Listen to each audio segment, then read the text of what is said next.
Hi everyone, I'm Mick Sykes. And it's Jip Jack on the attack. And we're the hosts of the Untitled Chapter here on Anchor FM. If you haven't heard about Anchor, it's the easiest way to make a podcast. Here's why. It's totally free. The creation tools allow you to record and edit your podcast right from your phone or your computer. Anchor will distribute your podcast for you to all the streaming platforms, so you can be on Spotify, Apple Podcasts, and so much more. You can make coin from your podcast with no minimum listenership. It's everything you need to make a podcast in one place. Download the free Anchor app or go to anchor.fm to get started. And don't forget to listen to us here on anchor.fm/Anukai. ANVKAI. Hey, ANVKAI. Come sit with us. ANVKAI. ANVKAI. Hey. Blog Talk Radio. Yo!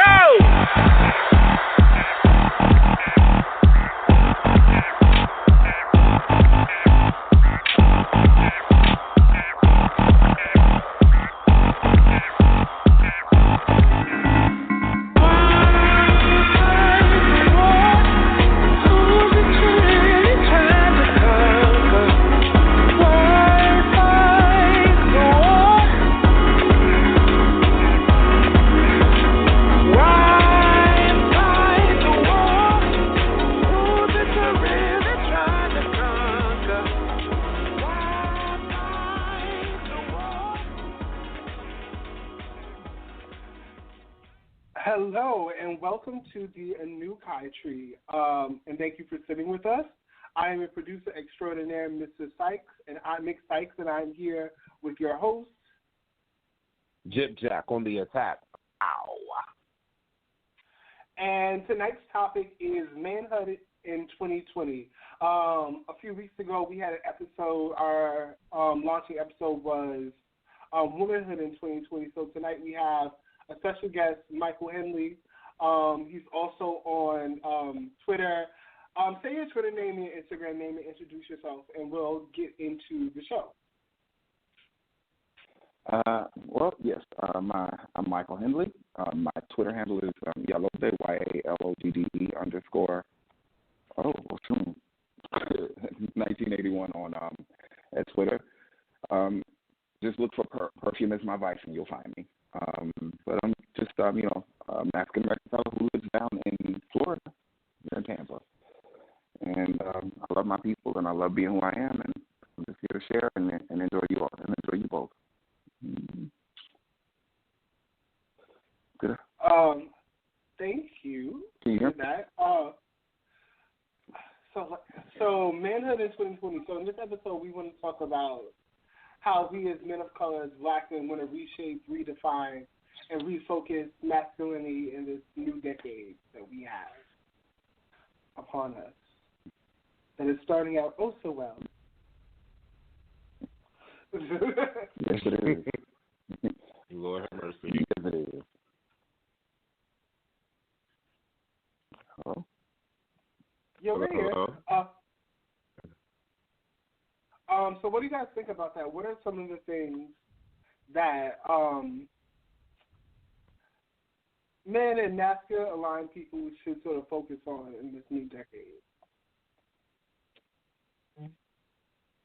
Well, I think simply because, like, a lot of things are shifting, I don't feel like good energy in all its minusculeness, and this is just me coming from a perspective that, like, masculinity is born of femininity, so, like, there's no, like, the idea that masculinity is even equal to femininity is kind of like, I don't know, it's patriarchal to even remotely consider them equal. In my opinion, femininity is always going to be bigger than masculinity. I think masculinity needs to reassert itself as that minuscule detail that is necessary for certain things to move, rather than the all-encompassing, goal to be achieved, way to live life, and everything like that is kind of been positing on humankind for the past couple patriarchal millennia that we've been suffering through as a species.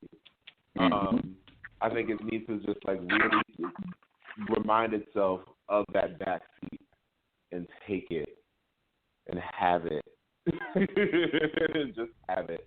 That's one of the reasons I really appreciated doing the Women of 2020, or Women in 2020, and having two women speak, a cis woman and a trans woman, and Nick Sykes and myself had the ability to speak in that as well. Start the season, because otherwise it's like, okay, here we go again, like kind of propagating like masculinity as this pinnacle that it's just not. So I need masculinity to just like have a seat and calm down, have a seat in the back and take notes. Absolutely. And I look at it like this. I really want to see a complete tear down of these societal norms. The idea that masculinity represents a sort of strength that measures feminine energy. It's a weakness. But we glorify women and say, okay, well, women are strong. You contradict yourself. So if I'm weak for femininity, then you basically just undone everything that you said concerning your love for women. So it's just, I want to see a breakdown and to a point where people understand that masculinity and femininity it exists within us all. We as men determine sex on a genetic level. So for us to be able to do that, we have to have both X and Y. So like, what's wrong with there being sort of an open look at this? And hopefully in destroying those norms, we won't stay caught up in this whole need to categorize people and tell them that because you came into this world this way, that we have to socialize you a certain way in order to, stamp out any potential feminine streak, because we don't want you to be seen as weak. And, it's just, these are the remnants of what happens when you steal a people. And it's often said that the worst thing that someone can ever take from anyone is to steal the person themselves. And that's what happened with us.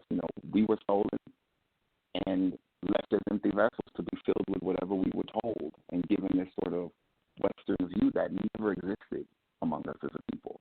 And I think in changing that, it could open doors for not having these conversations, writing books and actually talking about the fragility of what we understand as masculinity as people of color. So, I'm looking forward to this change. And just the fact that this platform even exists, and you guys are actually challenging these norms and opening these dialogues is, one of many grains of sand that are being contributed to the overall well-being of our people.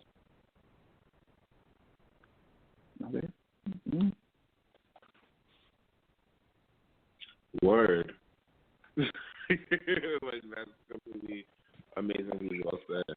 I guess I have a few questions, just in terms of like what we even define masculinity as, because I feel like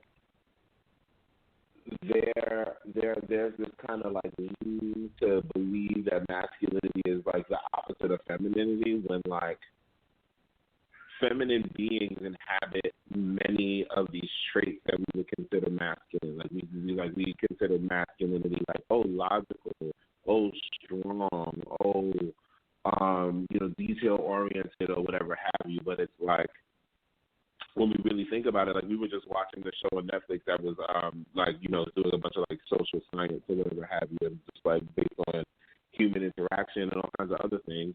And they found that women and women identified individuals very much are better at things like multitasking, at like seeing the details in an image, at, what I'm saying, all these things that like you would think because they lean it towards those things being masculine, more men would inhabit. So it's like, what even is masculinity?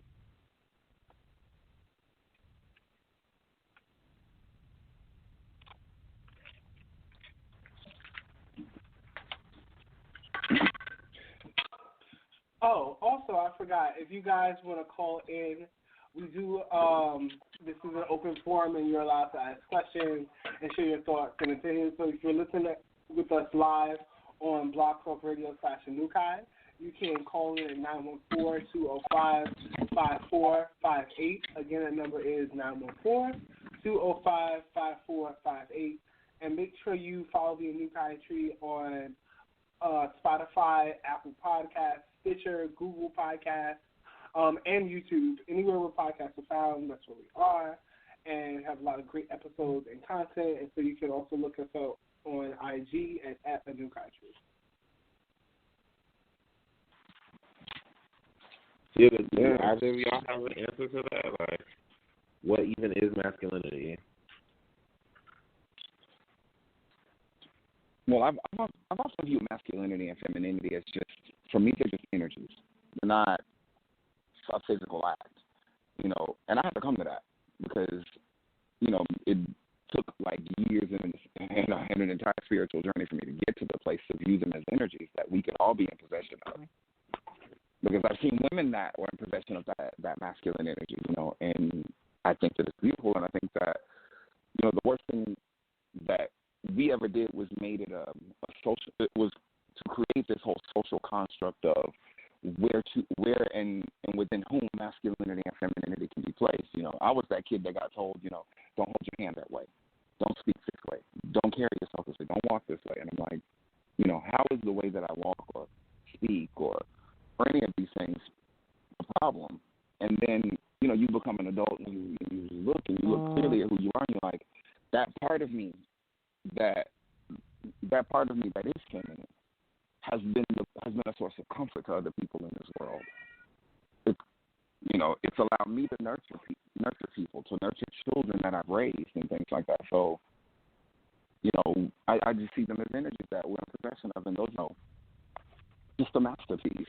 I think it's amazing that these energies exist, but to dictate that this particular energy belongs to just women or just men, and that's really the big issue here for me in terms of it. But yeah, for me, masculinity and femininity are energies to me. I see them as just energies that we at times just embody one over the other, or sometimes it's a blend of the two. Mm-hmm. I think we might need to have you repeat some of that because the sound quality is acting a little funky. So we might have to call back in. Bay. All right, so I'm gonna play a little bit of "Beauteous" by Jeff Jack here, and have these guys call back in, and hopefully the sound will improve a little bit. Okay.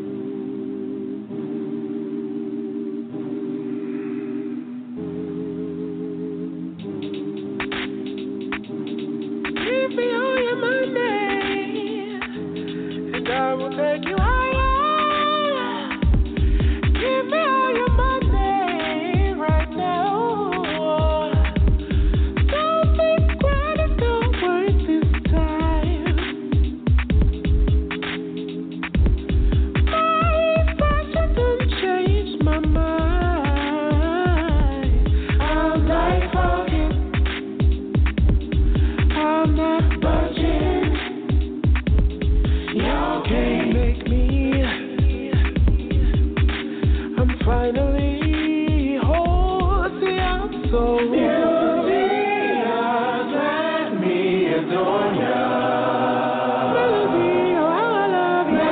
Melody, love, I adore ya. Yeah, so screens, give me a break. Your whole team is cheap, everything weak. Boo Johnson does equal at your feet. Sample something sweet, feeling the heat. Need the 616, send me the beat. Ain't coming with 10 G's, take all the seats. I'll have your cake, eat it with glee. OZ, I'm tasty, no one else be. Tell the saints to run, cause here I come. The one hand, get your hub, you say much. I'm out here to cut and get my bun. Say what I see, thugs and crumble buns. Kills and silk, so will the sun sit still and chill. Luna veil, steal the field. Fit dill, fat dill, my fill, shout till the seal. Set your tears if you can't deal.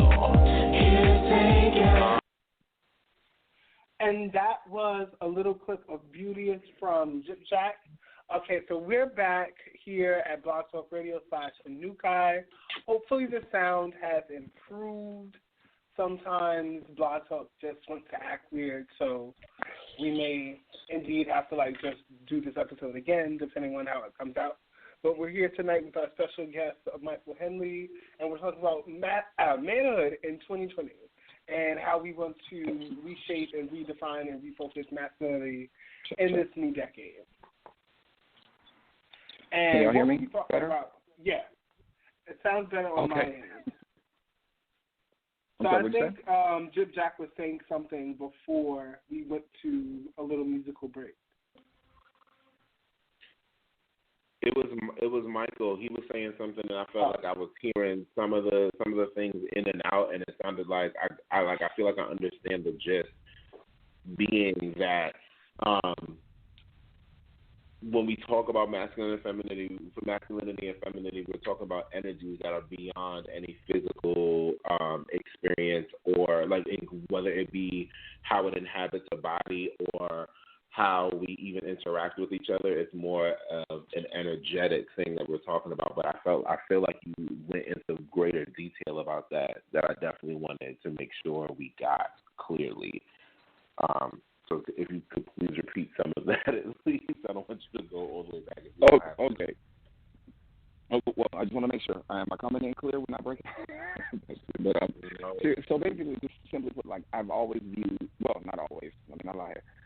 As an adult, I came to the understanding that masculinity and femininity are, to me, energies that any soul can embody. They can embody one over the other, both at the same time, or what have you. That it's just that these are energies that you embody because that's just your astral makeup. That's just how I've always seen it. Unfortunately, we live in a society that has told us that masculinity and femininity are now relegated to something as simple as sex, or or let's just associate it on a social level with gender, and say, okay, well, women are allowed to be feminine, men are only allowed to be masculine. Why? And that kind of goes back to ties into what I said initially, that when you sit and categorize people and say that this is all you can ever be, and these are the only energies that you can ever embody, and then you describe masculinity as a symbol of strength and then femininity as this weakness, it's seen in a man, but then it's the strength of a woman. It becomes so convoluted and just it kind of contradicts itself.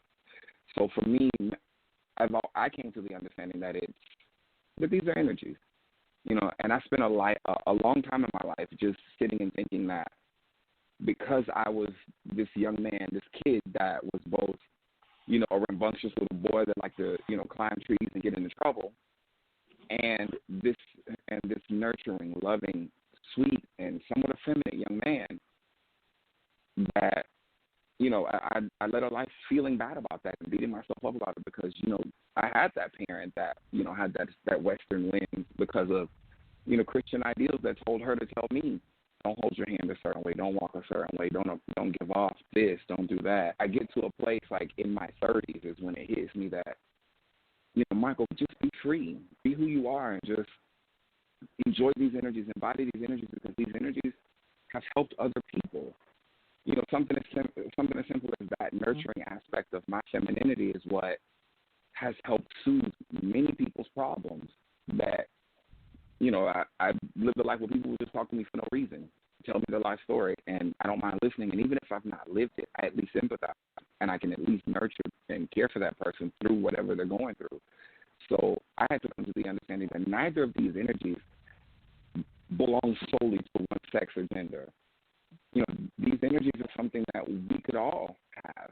I've seen women that bolster a sort of masculine ideal that it's just beautiful to see these women, stand at the helm and rival the men that they work with. So right. I think that, they're energies, and I look forward to seeing the progression in thought, which is why, talking about gender identity and attraction and things like that, the way that you guys have over, the previous broadcasts that I've listened to, it's really helpful to a lot of people to hear these conversations actually walked out so that they can understand that, like, you don't have to sit here and let this standard that sits up here on the television or that sits up here in front of you because your parents have been taught this for generations. You don't have to let that govern how you live your life, and hopefully break this cycle of people being repressed because they can't be themselves, Right. I know I talk a lot, but people, Ashe, like people don't understand. Like I feel like of one trait of masculinity to me is repression. You know, if I was in terms of like how it shows up or how it's being socialized, like I'm so glad you brought that up because it's like really I feel like the entire heteronormative ideal is based on repression, and it's a lot more heavily. It's a lot stricter on males, you know, and it's a lot stricter on people that are apparently masculine identified or masculine presenting. And disruption in the kingdom, like it causes a lot of madness. It causes people's masculinity to be extremely fragile.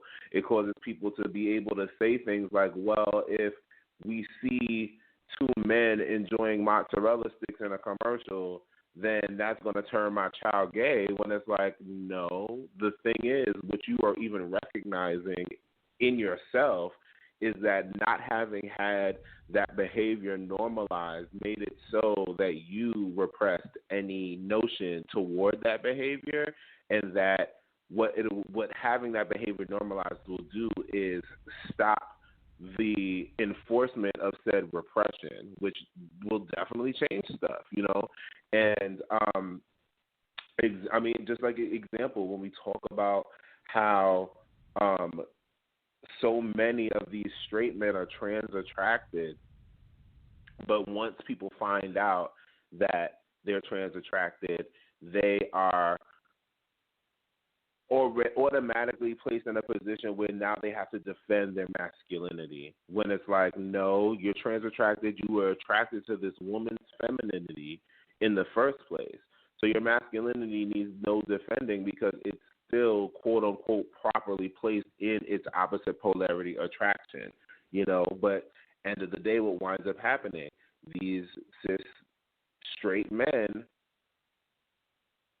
commit violence on our trans sisters, and it's the repression and the societal pressure to repress that causes this fragility in masculinity. If you felt strong enough and secure enough in your masculinity and had it well defined for yourself and not based on anybody else's ideals, nobody could tell you who to have sex with and who not to have sex with, who to date, who to marry, and who not to date. Like, no one could tell you that, you know. It's gotten to the point where masculinity is not only regulated on people's sexes and people's gender identity and things of that nature, but it's even regulated in people's sexuality. Like so many cis hetero people believe you cannot be homosexual and masculine. Like, it's not a possibility. So, like, when certain masculine identified same gender loving males feel a way about how, like, they're not being represented in media, I can come from an understanding place, you know, of that. It's like, okay, calm down. You still walking out in these streets with male and masculine presenting privilege. So, like, let's not do that. But same time, it's like if some of these people masculine while still being gay in the first place, then maybe there would even be such representation. Like, it's this cycle. Repression is this ridiculously vicious cycle that makes the fragility of men rub up and create dissonance between what they consider their strength, and then what they have to do is go to what again masculinity is socialized in this warrior soldier mentality. They go to violence. So if I had to have one ask, which we'll ask again at the end of the show, but if I had to ask masculinity and those that are masculine identified one thing, it would be to find something other than repression to attach it to. It's got to be something else.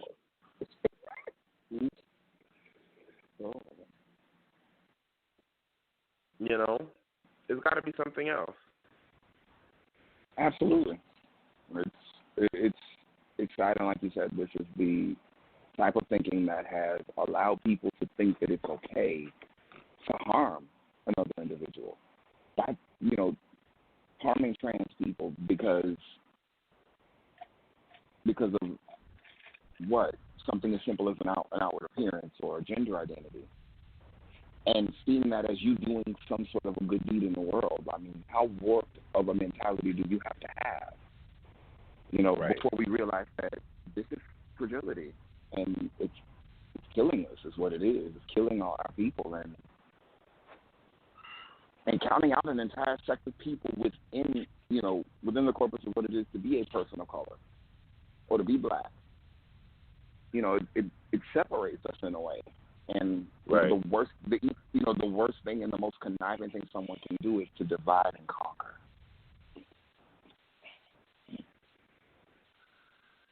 I'll say. And it's interesting. This topic comes up a little bit, a lot. In terms of the idea of like a gay agenda. What people don't see is that what the government did with the LGBTQ civil rights movement is allowed for the holes in the civil rights movement that did not include same gender loving and otherwise gendered people in the black community their rights. Totally forgot about us. You know what I'm saying? And what it did was allow us, which, if we're going to be real, a lot of times because of our margins, we've got to be more intelligent, like even when we talk about women, let's go straight to the other side of this masculine divide that people want to have. When you talk about women tend to be smarter than men, not only because they, are the ones that are raising the children, let alone having them, let alone, making sure anything is going right with children. Therefore, they have to be concerned about more. They got to be concerned about more, period, when it comes to their safety. So their marginalization allows them a certain level of intelligence, and levels of intelligence tend to also come with understandings of intersectionality. So it's like, when we're like, hey, we're missing this. Like, we're helping y'all write these proposals. We're helping y'all write these signs. We're helping y'all do this, that, and the third. We're standing right in front of y'all while they are attacking us with dogs and hoses and batons and, the whole 9 yard, bullets even. And y'all don't even want us to be able to get married to each other because what? It makes you somehow look less masculine, which then makes you feel like you're weak. Let's associate femininity with something other than weakness and masculine identified people. It's not weak. And literally your needing it to be weak is another thing that's allowing this fragility to take over when you find yourself in the space with a feminine energy that might be more massive than yours, that might have a bit more aggression than your masculinity is used to coming from a feminine side. And she's not suddenly masculine. Like, a mama lion is the first one that'll take your head off if you touch her baby. The pappy be chilling in the corner most of the time, chilling. So let's not confuse. Again, like, this is why, like, again, it's like, what is, like, okay, as an energy, how do we even define how that energy shows up? And I know that, certain religious practices have religious and metaphysical explanations to these energies, but, like, is there an ability to create some kind of blanket definition for how these energies show up and work in a room that doesn't necessarily reveal the inner secrets of any religious practice? What do we say that allows people to have? Because we live in a society where even though words are meaningless, people still need words and still need a level of understanding and need something else to follow. You know what I'm saying? Like, we're saying, hey guys, give X, Y, and Z up, but like, we can't necessarily define it for them, and we want y'all to be able to define it for yourselves. But I think it would be good to at least define where that energy is placed, directed, and comes from, so that when you find the connection to that energy, you can define the behaviors and the ideals for yourself. Like, what would any of you guys say I guess the description or the definition of masculine energy is.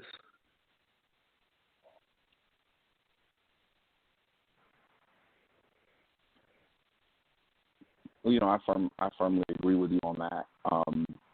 And shout out to Bayard Rustin that will forever just be ignored and as a part of the fabric of our history as Black people in this country, but was one of the most influential people as far as Martin Luther King was concerned. Shouts out to folks like James Baldwin that don't get talked about like they need to.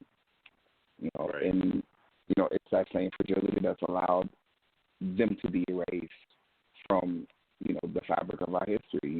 You ask your average child who's learned anything about Black history in this country, and the first thing, and they're never going to mention anybody like Bayard Rustin or James Baldwin or any of the sort. But we were there, just the same. A lot of people don't know James Baldwin was gay, and I'm just like, how did you miss that? like it comes like, oh, he's like I've told a few people that James Baldwin was gay, and they were like surprised, and I'm like, how do you just glaze over that? Even Malcolm X being a bisexual, I mean, hey, people just like to gloss over that too.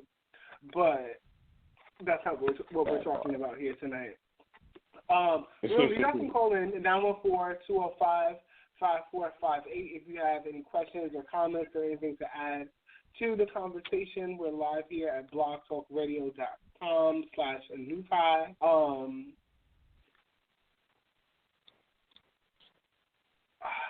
I had something to add to the conversation and it escaped me, so never mind. Thought literally left my mind, and I now it's not coming. I'm like, damn. Well, we were talking about masculine energy. So wait, what did you?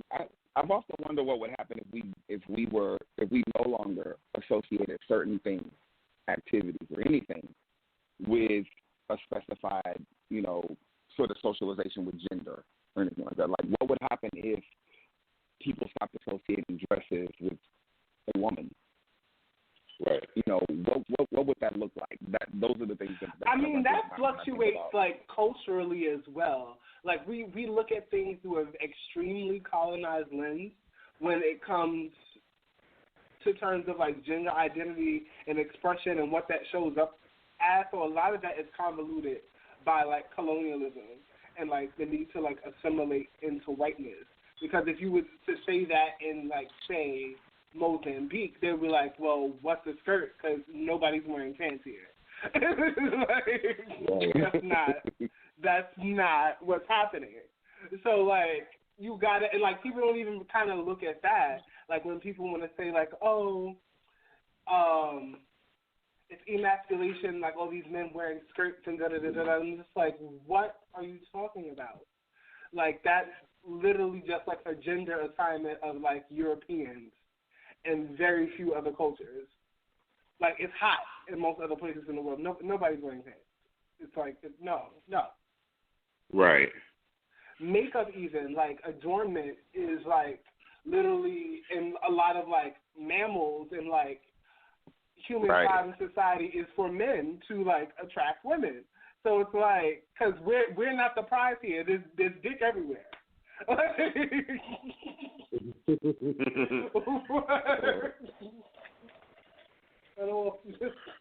I think to your point, it also stands for people to understand how times fucking change. Times change, people.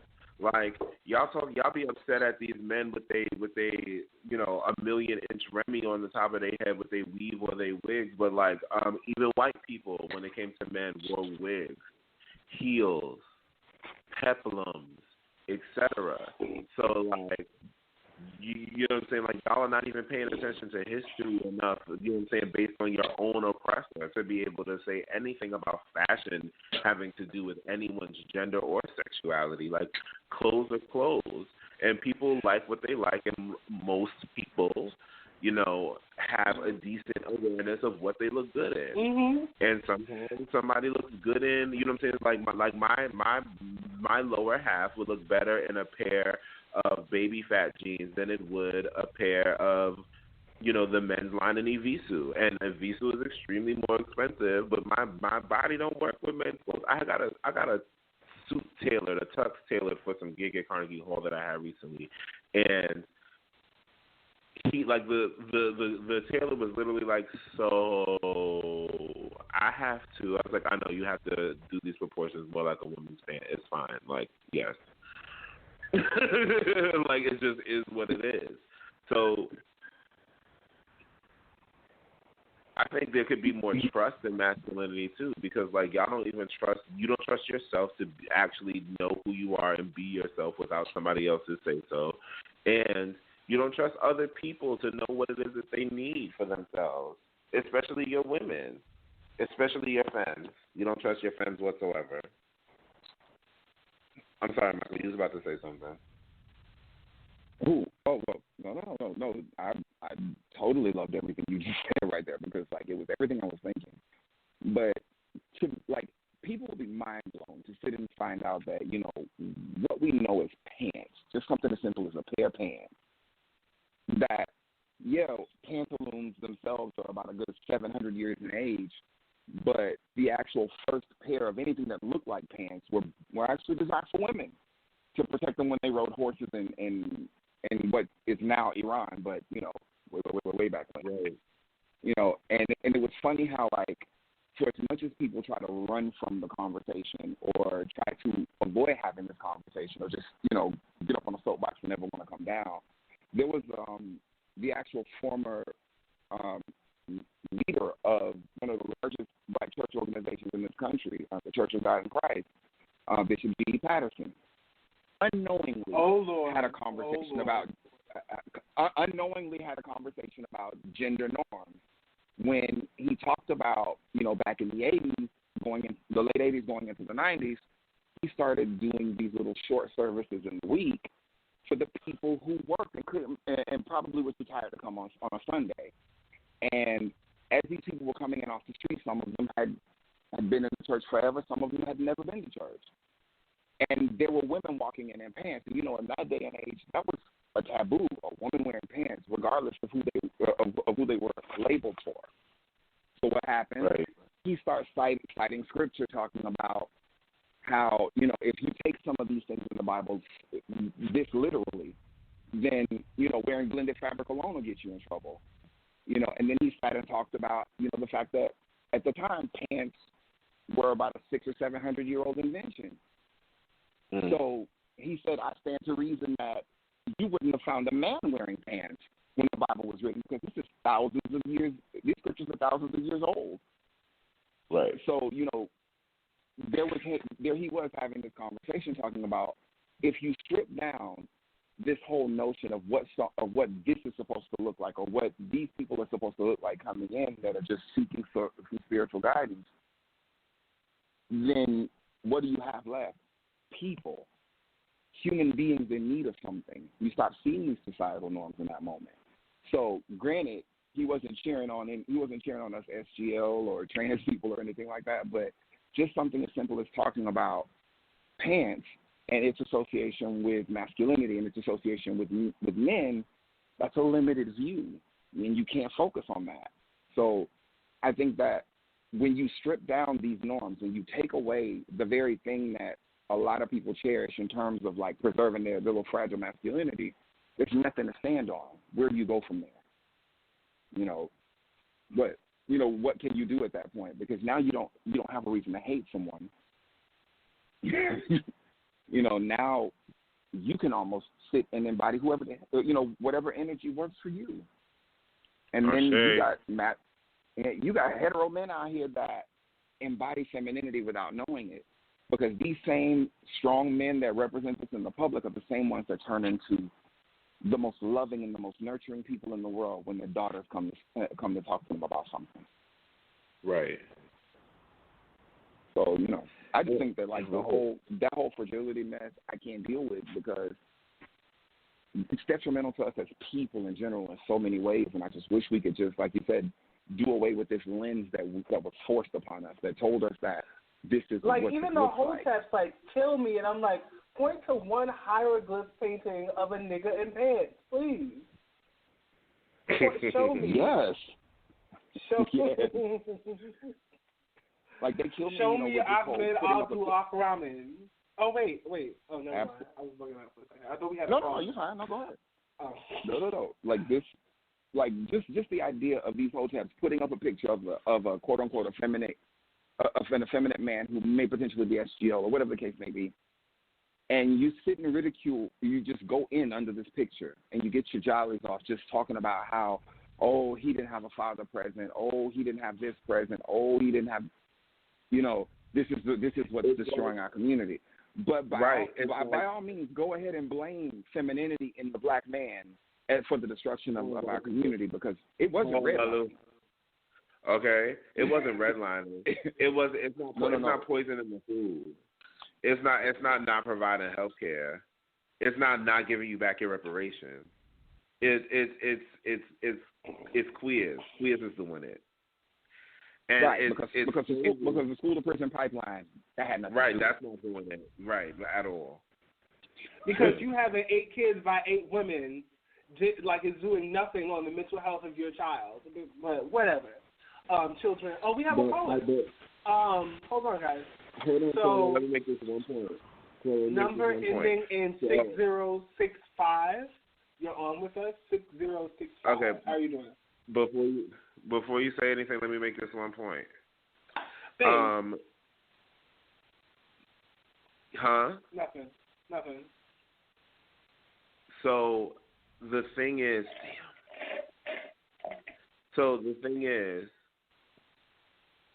they are associating that everything that you just spoke about with them making this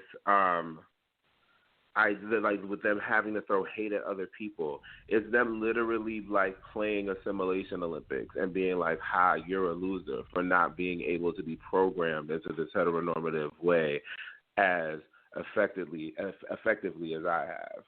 Like, and that just goes back to my other point about repression needing to be the end of it. Like, stop it with the oppression. Thank you. Okay, caller ending in 6065. Introduce yourself when you're online with us.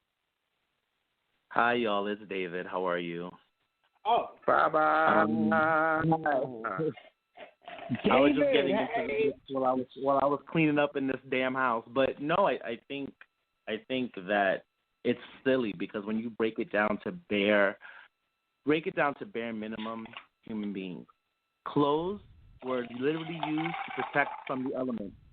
What is gender specific about survival? Period. Nothing. If you break everything down to its bare minimum of what humans were utilizing things for, it's that. It's like you can't do that. You can't gender specify food. People do that shit all the time. I was watching this documentary, Ugly Delicious, and you see all these things like, oh, men eat meat and men eat steaks and women eat salads. Like we weren't herbivores. Like we weren't eating these things naturally just to survive. Like this is how silly it's all become.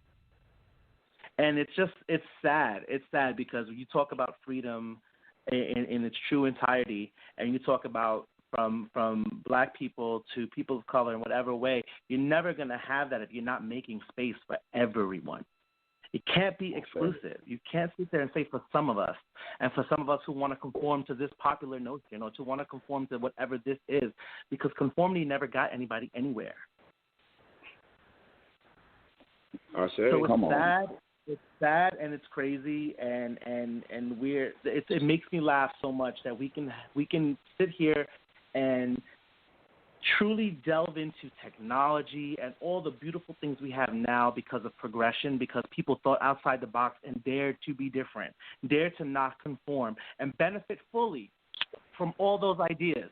But when it doesn't suit some stupid social norm, which was never created to serve us for our benefit at all, we want to cling to that to further oppress and further ostracize our own fucking people.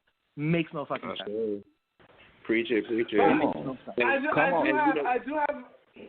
I do have a question, but it's a little bit. I feel like it's a little bit simpler for us as people who are SGL and already outliers to make these like adjustments in our masculinity because we didn't have those restrictions to an extent in the first place. Like after we let go of the obligation of having to perform them, whereas like straight men and cis hetero men, women perpetuate patriarchy too. So what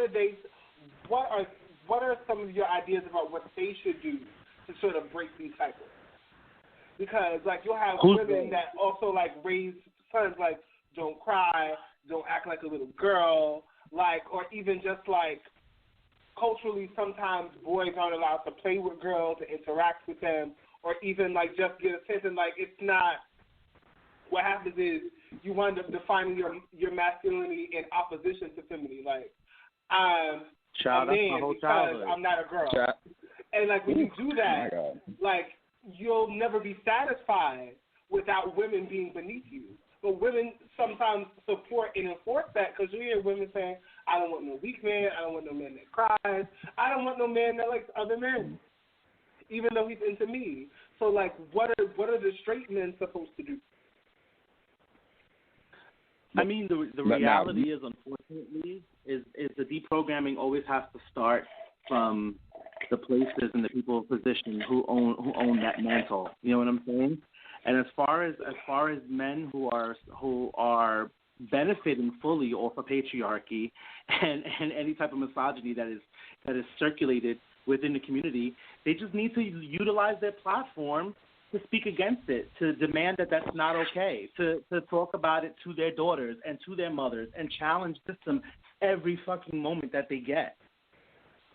As tiring as it is, as the Yawo knows and as many of you know, constantly challenging something gets tiring.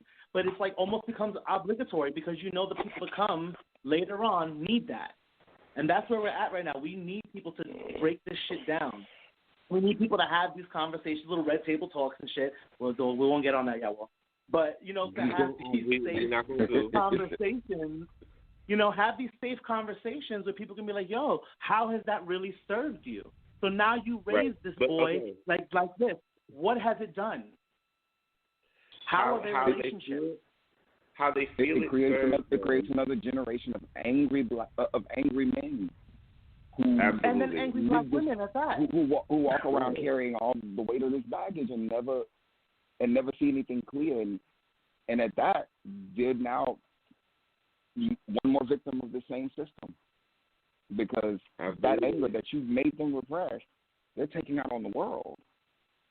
But what it actually gains them is access, or at least like a feigned access to these creature comforts that white people have like said is so lovely and wonderful. You know what I'm saying? So like there are like we as you know what I'm saying as GL and gender nonconforming and you know trans people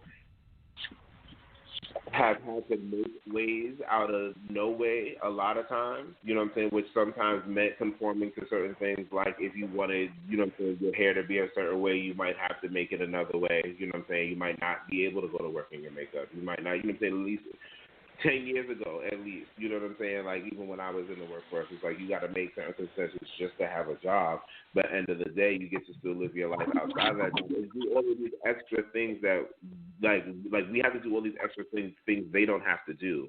All they have to do is be this one kind of zombie all day long, and what they don't realize is another thing that they're gaining, and the biggest thing that they're gaining is more reliance on the system.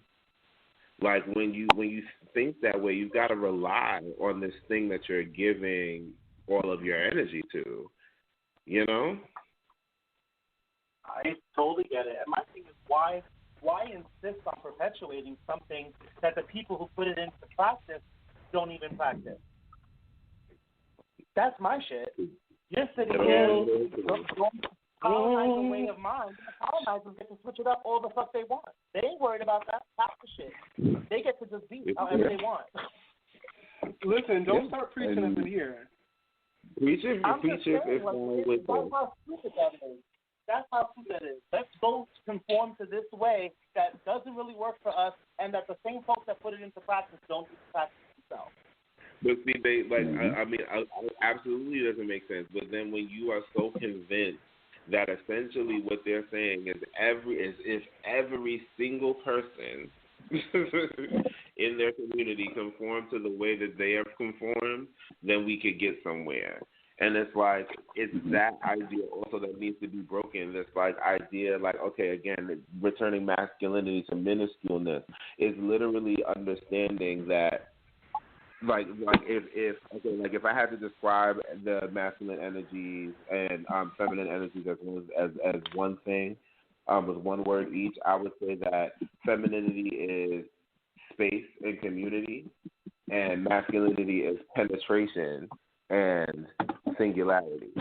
And the way you allow for that to actually work in the space is to like take things step by step. They make these blanket statements over this very narrow focus that they are supposed to have as masculine beings, you know, but try to then open that focus or make everybody focus in on what they're focusing on. And it's like, no, you understand.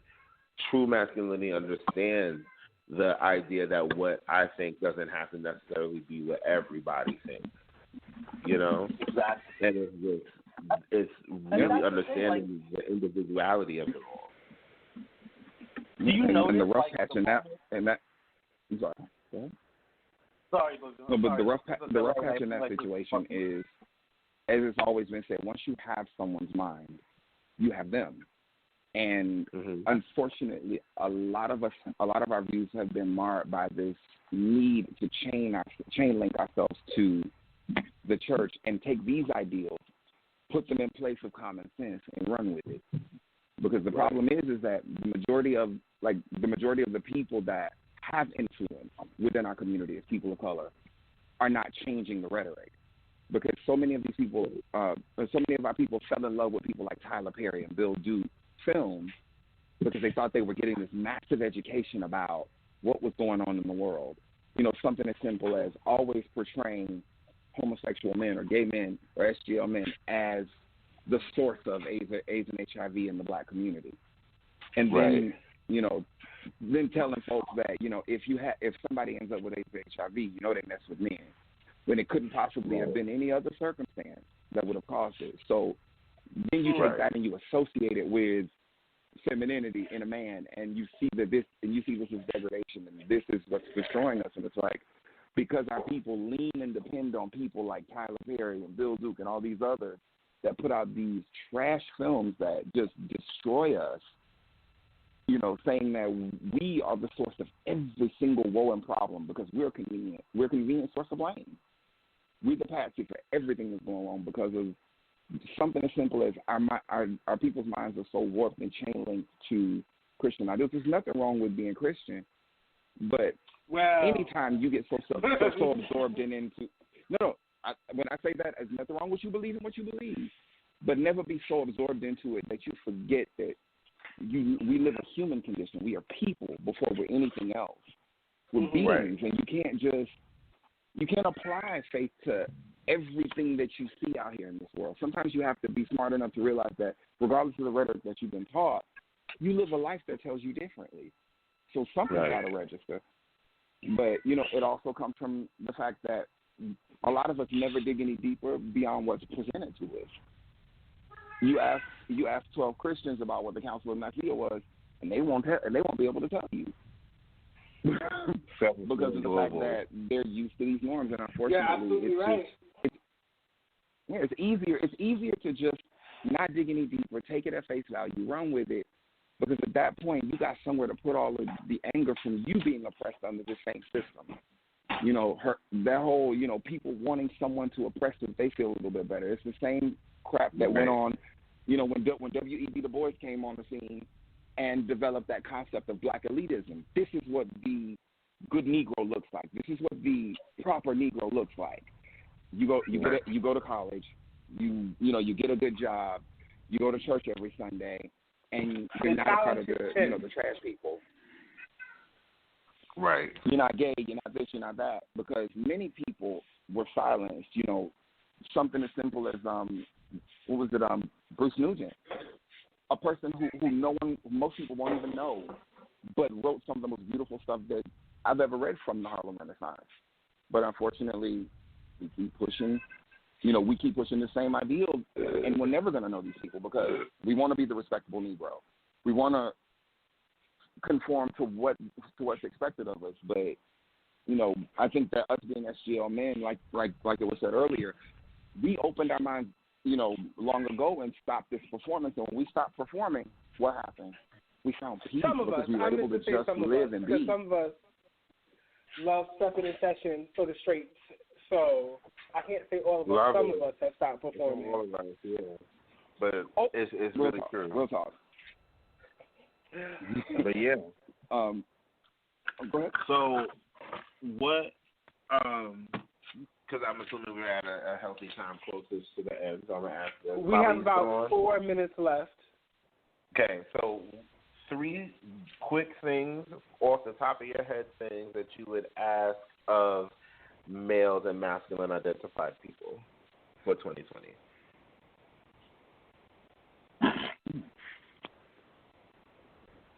That's too hard to pack in this 4 minutes. That's a CVS receipt worth of shit. Just give us words. Just give us like 3 words. Well, I guess what I would ask, and this is going to be hard as I'll get out, what I would ask the straight male or the hetero male to just stop projecting these requirements onto the young men that are coming into this world. Because, you know, just please, I can't even think of a second or a third one, but that was like the big one for me. Love it. Yeah, because the performance it's a hurtful thing. And I don't know. You're talking to somebody, like I survived a suicide attempt because my whole, you know, I thought I'd lost my entire family when I came out. So yes. Oh my God. Mm. Yeah. There was a point in my life at the age of 16 I didn't want to live anymore. And I was fortunate enough to get away from it. And I think that because of the toxicity that comes from this need to place these regimens on people and tell people that you can't be anything other than what we say you can be, it's a recipe for hurt, and I've seen too many other people that have hurt, and some weren't as fortunate as me. Mm. Yeah. I mean, they need to hold space for one another. People need to hold space for one another. It's really that simple. We need to stop trying to project our ideals and what we think on people and hold space for them. Where are you at? And that's okay. You know what I'm saying? Like, literally, be you, do you, and that's okay. Like, it's not that hard. It's not that hard. I don't get it. Like even just, I mean, it's not that we're on that subject, but even like just misusing pronouns is nonsense. We can call a doctor right away. We can call a judge, Your Honor. We just met their ass and we already got titles for them, but you can't get anybody's pronouns right? Come on now. Right. This is stupidness. Stop teaching repression to the youth. Live and let live. And Jack, what's the third thing? We got a minute left. What's the third thing that we're in? Let go of the attachment to oppression, to repression. Let it go. Set yourself free. It'll make you stronger. It'll make you so much stronger if you just like let yourself go. Like, take a deep breath. Hold it. Let it go. Like, for real. You'll be happier. You'll be stronger. You'll be able to do all these things that are being asked of you way more freely and with less pain to yourself and less bruising to the illusions you set forth for yourself. And everything will be better. And none of this Western oppressive colonized shit worth keeping. Like, it worked for white people, but whiteness is evil, so why would you want to be like that? Thank you for sitting with us tonight under the Anukai tree. Make sure you tune in live every week here at blogtalkradio.com/Anukai. Follow us on Spotify, Instagram, YouTube, Twitter. Oh, wait, we're not on Twitter. On on Apple Podcasts, Stitcher, wherever podcasts are available. And we'll see you guys next week. And thank you to our wonderful guests for tuning in. Make sure you like, follow, and subscribe. And have a good night. Thank you. Y'all want to get on a messenger call? Yo!